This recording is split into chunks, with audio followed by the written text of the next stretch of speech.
Frank Lloyd Wright's legacy is not only in the buildings he built, but in the many, many people he trained, including Dennis Stevens, one of his last students who designed this house, completed in 1980 here in Riverwoods. Stevens is still working out west, but what we have here is a house that surrounds nature with a glass envelope. When you go into the main living space at the core of the house, you're really just separated from this beautiful wooded setting by walls of windows. And it's blurred because there is also a tree inside the house. So it feels as if indoors and outdoors have really come together completely. Great house with lots of wonderful details. Let's go on in and meet the owner of the house, who is also the woman for whom it was built, and find out what she had in mind when she did that. Joyce Marcus has lived in this house since 1980. You commissioned it, so you know why it looks the way it does. Can you tell me a little bit? Yes, I do. When I first met my architect and he said, "What kind of house do you want?" I said, "I want a house that's indoor-outdoor, that when you're inside, you don't know whether you're inside or outside." And to accomplish that, everything was all natural materials and walls, double-story walls of glass, and skylights that went up in the main living area 40 feet. With a tree that climbs up toward it. It's great. Yes. I mean, you really have mixed the indoors and outdoors. It's just a great house to entertain in. But it took you a bit to evolve Yes. to this, right? Because Yes. it's wide open now, but Yes. it wasn't at the beginning. This No. kitchen was No. an enclosed box, right? No, when we first built the house, I had different ideas of entertaining at the time. And my architect actually put up half walls in the kitchen. And after a while, I realized that was a big mistake.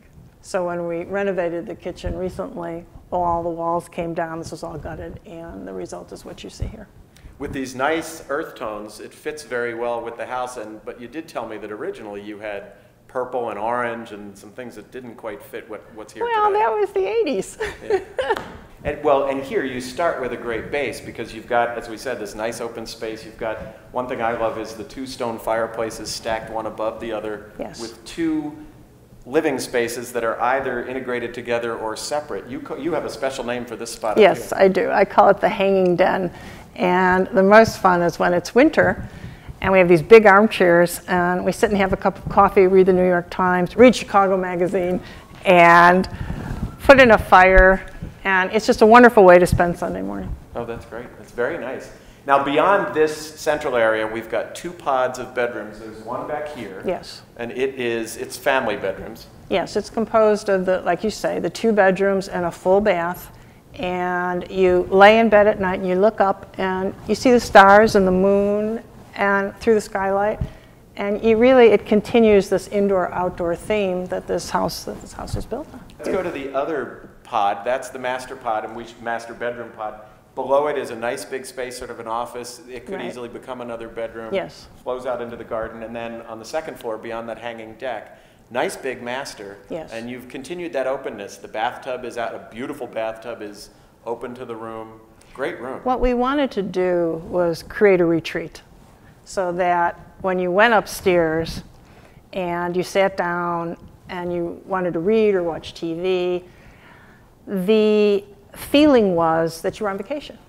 Oh, I really feel it in the master because you've got not only the skylight that we've already mentioned and the windows all around, but then you've got the doors out onto this enormously long balcony. Yes. It does feel like a room in a resort. It really feels good. You know, sometimes we go on vacation and when I come home, my house was better than the vacation. I can imagine. And we should, while we're talking about those balconies, we ought to take a look at the outside. We keep talking about the outside. Why don't we go take a look at it? Okay, let's do it. Boy, it is really gorgeous out here. Thank you. Well, what happened was, because my business was really stressful, like many businesses are nowadays, and when we would pull into the driveway and you'd have this sense of peace and solitude, we wanted to extend that same feeling from the inside of the house to the outside of the house. So we extended the patio. We worked to create a gazebo that really, on a small scale, mimics the architecture of the house. All the way down to the skylight on top. All the way down to the skylight on top. And created this type of wonderland with sound from the pond and listening to the birds and the hummingbirds. Oh, that's great. You really do have a retreat here. Yes. It is a retreat. It's an indoor-outdoor retreat.